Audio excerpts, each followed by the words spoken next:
Na ombi lake Henoko lilikuwa ni hili, kama lilioko kwenye kitabu cha Zaburi 86 aya 11. Bwana, unifundishe njia yako. Yani anataka kuyajua mapenzi ya Mungu daima, ayajue daima. Unifundishe mapenzi yako daima, niyajue, nitende kila unachohitaji wewe. Ndio lilikuwa ombi la Henoko katika maisha yake yote. Henoko, ninampenda Henoko, nami natamani Bwana niwezeshe.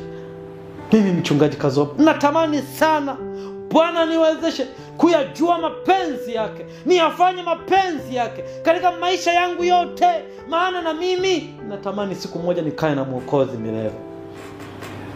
Dunia hii inapita na uraia wangu ninajua huko mbinguni.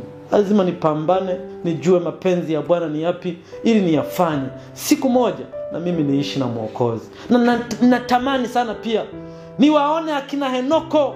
Bwana nisaidie niwe mshindi, nimuone shujaa Henoko aliyekuwa mshindi akahamishwa. Natamani nimuone, natamani nimuone Ibrahimu, natamani nimuone Musa, natamani nimuone Paulo aliyesema nimevipiga vita vilivyo vizuri, mwendo nimeumaliza. Baada ya hapo nimewekewa taji ya haki ambayo Bwana mhukumu wa haki atanivisha siku ile, wala si mimi tu, hata wale waliopenda kufunuliwa kwake.